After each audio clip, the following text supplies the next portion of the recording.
శ్రీ లలితా సహస్రనామ స్తోత్రంలోని 518వ నామంగా అమ్మవారిని వరదాది నిషేవిత అనే నామంతో వసిన్యాది వాగ్దేవతలు కీర్తిస్తున్నారు. ఈ నామానికి మంత్రస్వరూపం శ్రీ వరదాది నిషేవితాయై నమః.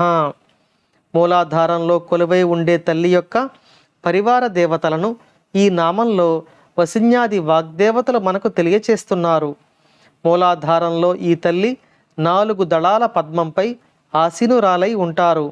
ఈ 4 దళాలు నలుగురు పరివార దేవతలకు చిహ్నాలుగా ఉన్నారు.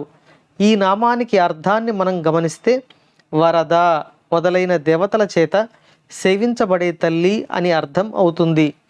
ఆ 4 దేవతల యొక్క నామాలు ఈ విధంగా ఉన్నాయి: వరద, శ్రీ, షండ, సరస్వతి. ఈ 4 దేవతల యొక్క నామాలలో మొదటి అక్షరాలు మనం గమనిస్తే వా నుండి సా వరకు ఉన్నాయి. అంటే అక్షరమాలలోని వా వర్గమునకు ఈ మూలాధారంలో కొలువై ఉండే తల్లి అధిష్టాన దేవతగా ఉన్నారు. ఈ 4 దేవతలు మనం మూలాధార అధిష్టాన దేవతను చేరుకోవడానికి సాధకులకు సహాయం చేయగలరు.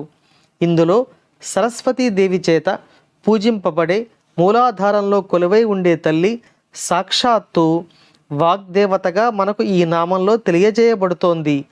ఈ తల్లి సాక్షాత్తు సిద్ధ విద్యాదేవిగా సాధకులను అనుగ్రహిస్తారు.